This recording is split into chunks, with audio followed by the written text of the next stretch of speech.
ठीक है, आवाज आई। चलो, नमस्कार।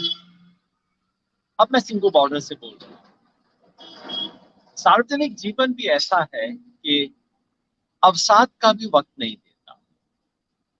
अभी बस 24 घंटे पहले की बात है कि मैं पिताजी की चिता को अग्नि दे रहा था, और 24 घंटे बाद मैं पहले शाहजहांपुर बॉर्डर गया। आज सुबह वहां गांव में, मनेठी गांव उसके नजदीक है, वहां सभा हुई, शाहजहांपुर में गया।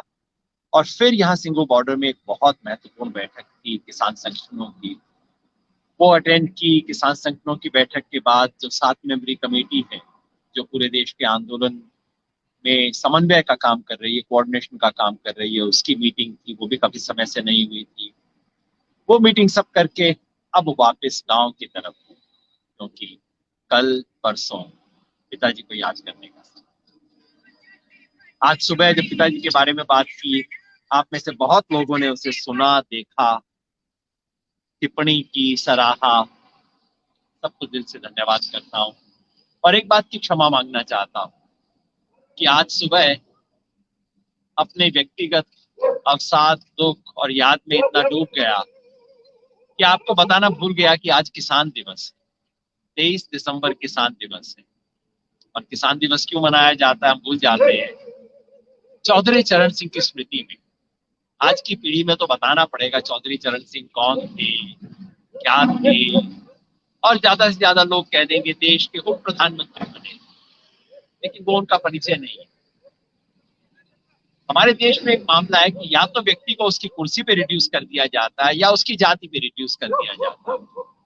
डॉक्टर अंबेडकर के लिए ज्यादा ज्यादा हम कहते हैं कि संविधान की ड्राफ्टिंग कमेटी के चेयरमैन थे या दलित समाज के नेता थे। तो देश के इतने बड़े नेता थे ये हम नहीं कहते। इसी तरह चौधरी चरण सिंह के बारे में बस उन्हें किसी एक इलाके, जाति से जोड़ के एक समाज के नेता की तरह पेश किया जाता है। कभी कभी किसान नेता की तरह लोग कह लेते हैं, लेकिन देश के किसान के लिए एक अलग दृष्टि रखने वाले नेता के रूप में हम चौधरी चरण सिंह को याद नहीं रखते। मुझे याद है बहुत उन जमानों में राजनीति इतनी तड़क भड़क का काम नहीं होती थी। मुझे मौका मिला था चौधरी चरण सिंह को देखने का। एक मीटिंग के अंदर हमारे शहर गंगानगर में आए थे, बहुत बड़ी मीटिंग थी। और चौधरी चरण सिंह ने शुरू में ही कहा, मतलब मीटिंग के शुरू में, अपनी स्पीच के शुरू में कोई लच्छेदार बात नहीं, कोई ये सब नहीं। कहा देखो, जो लोग यहाँ पे शक्ल देखने के लिए आए हैं ना, वो लोग चले जाओ। जिसने मेरी बात सुननी है आ जाओ, बैठ जाओ, नहीं तो जाओ यहां से। शुरू में मीटिंग में ये कहा। उसके बाद 1 घंटा भारत की कृषि और खेती किसान की परिस्थिति के बारे में भाषण दिया। बिल्कुल जैसे एक प्रोफेसर का भाषण होता है, एक एक्सपर्ट का भाषण होता है, विद्वान का भाषण होता है, उस तरह। चौधरी चरण सिंह के बारे में भूल जाते हैं लोग कि वो एक लेखक भी थे, नेता थे, किसान नेता थे, उत्तर प्रदेश के मुख्यमंत्री बने, देश की किसान राजनीति को शुरू करने वाले स्वतंत्र भारत के लोगों में से एक थे, लेकिन लेखक भी थे। और जिस समय भारत में जवाहरलाल नेहरू के नेतृत्व में औद्योगिकरण की नीतियां चल रही थी, आधुनिक भारत को इंग्लैंड अमेरिका की तर्ज पे चलाने की नीतियां चल रही थी, उस वक्त वो चंद लोग जो कि खड़ा होकर विरोध कर रहे थे, कह रहे थे कि नहीं, भारत में आप कृषि को नजरअंदाज करके इस देश को नहीं बना सकते। भारत का विकास उद्योगों को सेंटर में रख के, इंडस्ट्रीज को सेंटर में रख के नहीं होगा, कृषि को सेंटर में रख के होगा। चौधरी चरण सिंह ने कई किताबें लिखी। इंडियन इकोनॉमी एक गांधीयन ब्लूप्रिंट मेरे लिए एक बहुत प्रिय किताब थी। मेरे पिताजी को भी काफी शौक था, उन्होंने मुझे दरअसल चौधरी चरण सिंह से परिचय करवाया। तो चौधरी साहब की किताबें सिर्फ किसान के लिए नहीं, पूरी भारत की अर्थव्यवस्था का क्या अलग खाका होना चाहिए, वो नहीं जो भारत कर रहा था, वो खाका जो होना चाहिए, वो चौधरी चरण सिंह ने पेश किया था।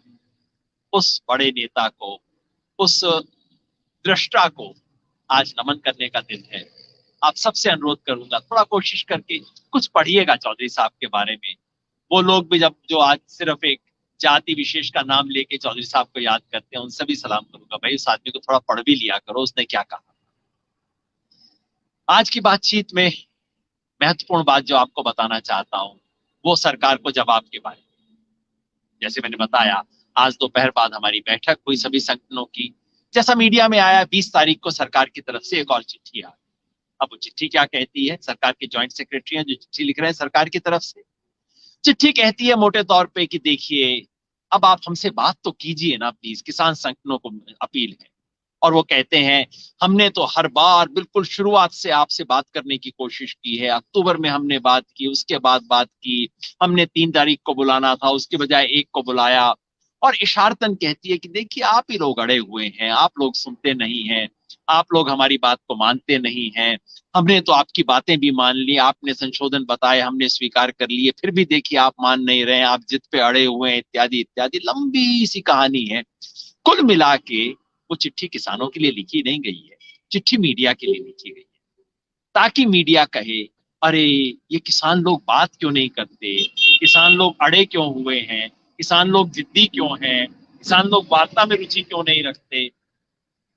इस चिट्ठी का उद्देश्य केवल मीडिया में ये इंप्रेशन देना है कि किसान लोग बातचीत में इंटरेस्टेड नहीं। और चिट्ठी आखिर में कहती है, आप बताइए आप कब बातचीत करना चाहते हैं। जैसे बातचीत सिर्फ इसलिए रुकी हुई हो कि किसानों ने कहा है कि हम बातचीत पे नहीं आना चाहते। ऐसा कुछ नहीं हुआ। तो आज हमारी बैठक हुई। कल पंजाब के संगठनों की बैठक हुई थी, काफी लंबी, उन्होंने इस पे चर्चा विचार किया था। आज हमारी बैठक हुई और उस बैठक के बाद हमने सर्वसम्मति से जो चिट्ठी सरकार के नाम ड्राफ्ट की, वो मैं आपको बता देता हूं, क्योंकि मीडिया में आधी आएगी आधी नहीं आएगी, उसकी कुछ इंटरप्रिटेशन अलग हो जाएगी, सब कुछ हो जाएगा। तो आपको मूल चिट्ठी पता होनी चाहिए हमने क्या लिखा। चिट्ठी का विषय है, संयुक्त किसान मोर्चा की भारत सरकार के 3 कृषि कानूनों को निरस्त करने के लिए चल रही वार्ता बाबत। तो विषय स्पष्ट कर देता है कि हम निरस्ती चाहते हैं, हम और कुछ नहीं चाहते। चिट्ठी कहती है, यह आपके 20 दिसंबर के उस पत्र के जवाब में है जो क्रांतिकारी किसान यूनियन के पंजाब के श्री दर्शन पाल को संबोधित है, जिसमें सरकार के साथ बातचीत में शामिल हो रहे 39 अन्य साथियों को कॉपी किया गया।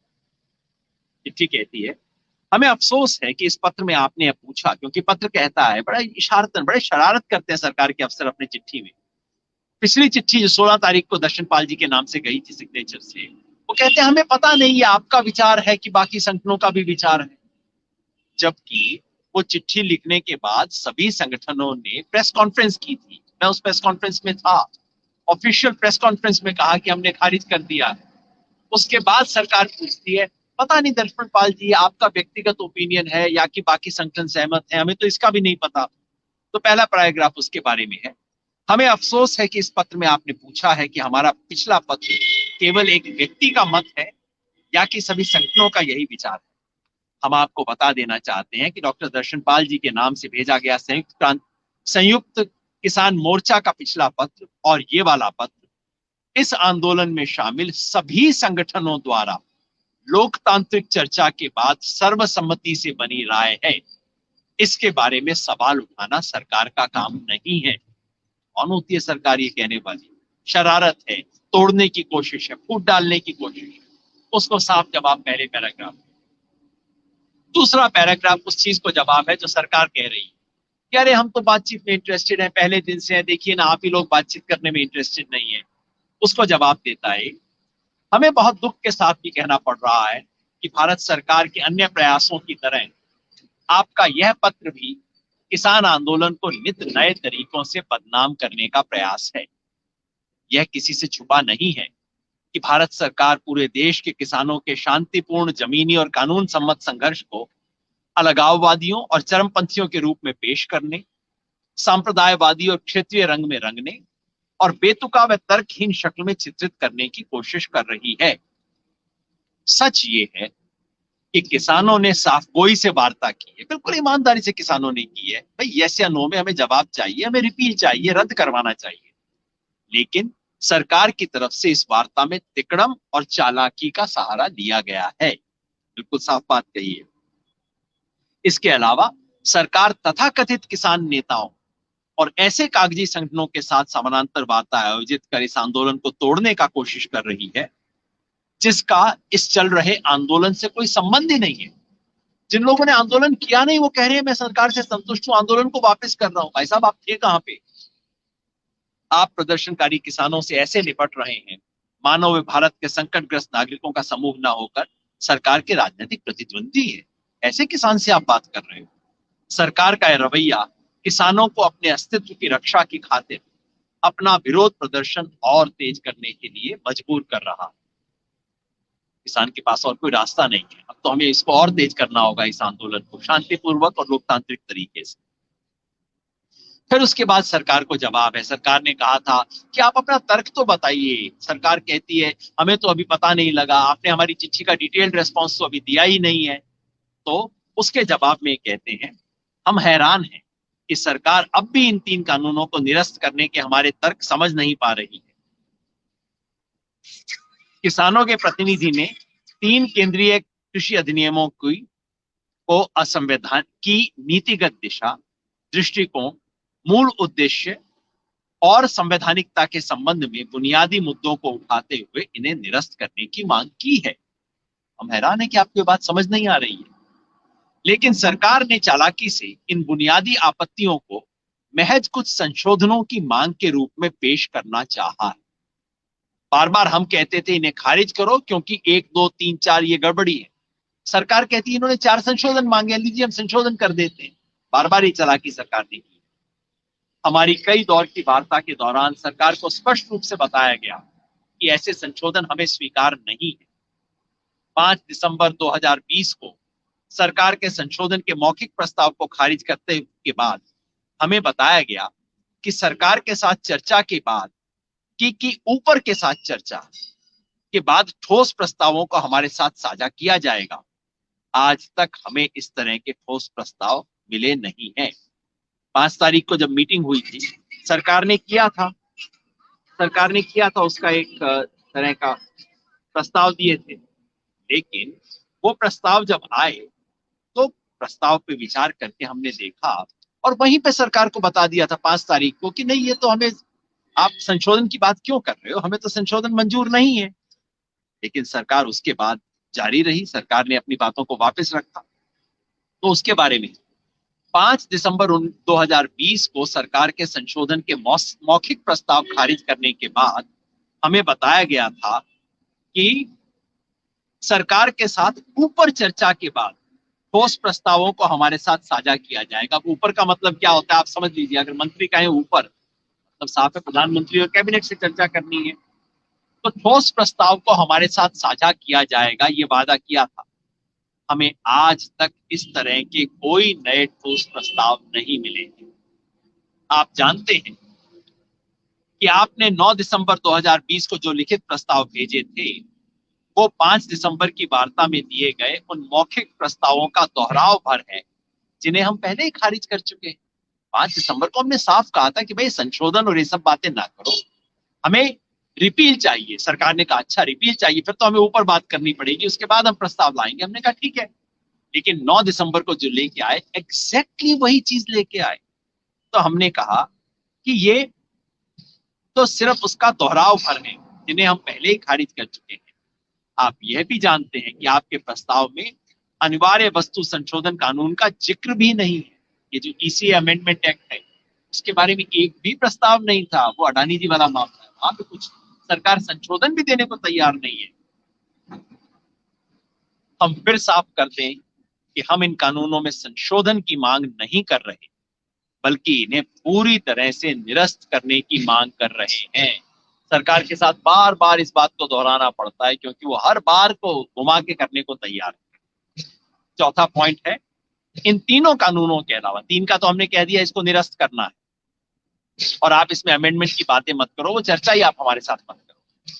इन तीनों कानूनों के अलावा आपने न्यूनतम समर्थन मूल्य के बारे में जो प्रस्ताव भेजा है उसमें ऐसा कोई भी स्पष्ट प्रस्ताव ही नहीं है जिसका जवाब दिया जाए। न्यूनतम समर्थन मूल्य पे आप, सरकार क्या कहती है, वर्तमान खरीद प्रणाली से संबंधित लिखित आश्वासन का प्रस्ताव रख रहे हैं, जबकि किसान संगठन राष्ट्रीय किसान आयोग की सिफारिश के मुताबिक, यानी कि स्वामीनाथन कमीशन की सिफारिश के मुताबिक न्यूनतम समर्थन मूल्य पर सभी फसलों की खरीद की कानूनी गारंटी की मांग कर रहे हैं। जब आप ऐसे कानून का ड्राफ्ट भेजेंगे तो हम बिना विलंब उसका विस्तृत जवाब देंगे। सरकार कहती है पॉइंट बाय पॉइंट जवाब दो। कहते हैं बिल्कुल, आप इसका ड्राफ्ट बना के भेजो, इस कानून का, एमएसपी का आप कानून का ड्राफ्ट बना के भेजो, हम बिल्कुल पॉइंट बाय पॉइंट उसका जवाब देंगे, आप भेजो तो सही। पांचवा, इसी तरह विद्युत अधिनियम संशोधन विधेयक जो बिजली वाला ड्राफ्ट है, इसके ड्राफ्ट पर आपका प्रस्ताव अस्पष्ट है और बिजली बिल भुगतान तक सीमित है। जब तक आप इस ड्राफ्ट में क्रॉस सब्सिडी को बंद करने के प्रावधान के बारे में अपनी भूमिका स्पष्ट नहीं करते, तब तक इसका जवाब देना निरर्थक है। बिजली बिल में सरकार ने कहा है क्रॉस सब्सिडी का मतलब आज की तारीख में इंडस्ट्री से ज्यादा दिया जाता है, कंज्यूमर से कम और एग्रीकल्चर से और भी कम। बिजली बिल कहता है क्रॉस सब्सिडी बंद करो, यानी कि कृषि को सस्ता देना बंद करो।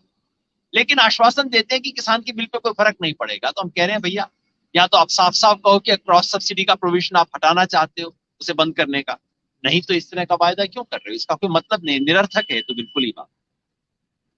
वायु गुणवत्ता अधिनियम जो कि पराली जलाने के बारे में था, उस पर उचित प्रतिक्रिया का आश्वासन।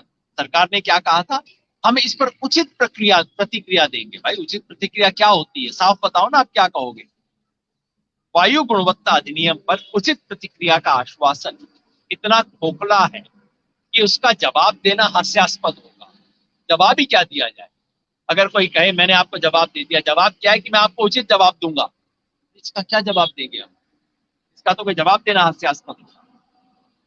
तो आखिर में कंसोलिडेट करके कपड़ा छान निचोड़ आखिरी पैरा में है, हम आपको आश्वस्त करना चाहते हैं कि प्रदर्शनकारी किसान और किसान संगठन सरकार से वार्ता के लिए तैयार हैं और इंतजार कर रहे हैं कि सरकार कब खुले मन, खुले दिमाग और साफ नीयत से इस वार्ता को आगे बढ़ाए। खुले मन, खुले दिमाग और साफ नीयत से इस वार्ता को सरकार कब आगे बढ़ाएगी। आपसे आग्रह है कि आप निरर्थक संशोधनों के खारिज प्रस्तावों को दोहराने की बजाय निरर्थक जिस संशोधनों का कोई मतलब नहीं, उनका जो प्रस्ताव हम खारिज कर चुके हैं, उसको बार बार दोहराइए मत। निरर्थक संशोधनों के खारिज प्रस्तावों को दोहराने की बजाय कोई ठोस प्रस्ताव लिखित रूप में भेजें ताकि उसे एजेंडा बनाकर जल्द से जल्द वार्ता के सिलसिले को दोबारा शुरू किया जा सके। मतलब क्या, किसान वार्ता चाहते हैं। भाई हम दिल्ली में सड़क पे बैठने के लिए नहीं आए, यहाँ कुतुब मीनार देखने के लिए नहीं आए, किसान वार्ता करने के लिए आया, सरकार से वार्ता करने के लिए आया। हम वार्ता चाहते हैं, हम इंतजार कर रहे हैं सरकार की तरफ से कोई ठोस प्रपोजल तो आए। जो आया वो तो ठोस था नहीं, संशोधन का प्रपोजल था। रिपील क्या होना चाहिए, रिपील कैसे करना चाहती है सरकार, इसका प्रपोजल लेके आए। एमएसपी का लीगल राइट कैसे दिया जाएगा, इसके 50 तरीके हो सकते हैं। सरकार कोई प्रपोजल लेके आए, हम बातचीत करेंगे, खुले मन से करेंगे, पॉइंट बाय पॉइंट जवाब देंगे, खुल के बात करेंगे। रिपील करने के भी एक से ज्यादा तरीके हो सकते हैं। सरकार लेके आए, रिपील करने का क्या तरीका हो सकता है, उस पर चर्चा होगी। ठोस प्रस्ताव लेके आइए, फिर बात होगी। बातचीत हम करना चाहते हैं, उसके लिए तैयार हैं। किसान वार्ता से हट नहीं रहा है, किसान तो पंजाब से भी आया था वार्ता करने के लिए, लेकिन वार्ता करने का मतलब होगा कोई ठोस प्रस्ताव आए लिखित रूप, उसके बाद वार्ता करेंगे, निश्चित करेंगे, और मुझे उम्मीद है वो रास्ता निकलेगा। मैंने सोचा कल आप अखबार में इसका छोटा सा कोई टुकड़ा पढ़ो, आधा टुकड़ा, उसका ये मतलब वो मतलब, उसकी बजाय आपको एग्जैक्ट बता दें कि क्या हमने लिखा है, क्या जवाब है। संघर्ष जारी रहेगा। मीटिंग के अंदर तय हुआ है कि हम इस संघर्ष को अब देशव्यापी बना दें। पूरे देश से खबरें आ रही हैं जुड़ने की। आज मुझे कर्नाटका के साथियों से खबर आई कि कर्नाटका के साथी हमारे शाहजहांपुर में कल पहुंच रहे हैं। महाराष्ट्र के वो साथी जिन्होंने बंबई के अंदर वो शानदार मार्च निकाला था, वहीं नासिक के वो साथी हमारे शाहजहांपुर में पहुंच रहे हैं, यहाँ पे आ रहे हैं। अलग अलग इलाकों से किसान और किसान संगठन, उनके प्रतिनिधि आने शुरू हो रहे हैं। ये राष्ट्रीय आंदोलन आगे बढ़ेगा। बार बार लोग पूछते हैं कि जी आप हिल नहीं रहे, आप जिद कर रहे हैं, आप अड़ रहे हैं। मैं एक बात कहता हूं बार बार, आप याद रखिए, मैं आपको एक गिफ्ट देना चाहता हूं। आप हाथ जोड़ के कह रहे हैं मुझे नहीं चाहिए। आप अड़ियल हुए क्या? या कि अड़ियल मैं हुआ जो कह रहा हूं कि नहीं नहीं तुम्हें मेरा गिफ्ट लेना ही पड़ेगा? इस बात पे आप सोचिए, आप नमन कीजिए। अगले 2 दिन मैं किसान आंदोलन के बीच में आ नहीं सकूंगा, हालांकि आपको अपडेट करता रहूंगा, क्योंकि कल का दिन है परिवार समाज के लोगों के साथ मिलने का, बैठने का। लोग आएंगे और परसों पिताजी की स्मृति में एक शोक सभा कर रहे हैं, एक स्मृति सभा, शोक से भी ज्यादा उनकी स्मृति को याद रखने के लिए। जिंदगी में उन्होंने कभी कोई कर्मकांड किए नहीं, तो वो कोई कर्मकांड तो हमें करना नहीं, पर उनकी एक स्मृति सभा करेंगे परसों। तो कल परसों मैं आपको बिल्कुल ग्राउंड से तो फीड नहीं दे पाऊंगा, लेकिन फोन आते रहेंगे, बातचीत चलती रहेगी। आप सबसे अनुरोध है कि आप अपने अपने तरीके से इस आंदोलन को आगे बढ़ाइए। बाकी सब काम चलता रहेगा, लेकिन आंदोलन, ये ऐतिहासिक आंदोलन आगे बढ़ेगा। जाते जाते एक छोटी सी बात बता दूं। अभी हम सिंगो बॉर्डर से यहाँ आ रहे थे, तो अचानक एक पुलिस वाला रास्ते में मिला। यादव जी, शीशा डाउन करवाया, बाकी सब बातें की। भाई साहब एक बात सुन लो, लाठी चलवाएंगे ना, हम अपने किसान भाई पे लाठी नहीं चलाएंगे, इन लोगों पे लाठी। अफसरों की तरफ इशारा करके बोला हम इन लोगों पे लाठी चलाएंगे ना। भाई अफसरों पे लाठी मत चलाना। लेकिन ये जो पुलिस भी है, ये भी किसान के बच्चे हैं, हमारे साथी। हम बार बार कहते हैं ये भी किसान परिवार वाला है। इस आंदोलन के लिए कितनी गहरी सहानुभूति समाज में, इसका एक छोटा सा नमूना। बहुत बहुत शुक्रिया।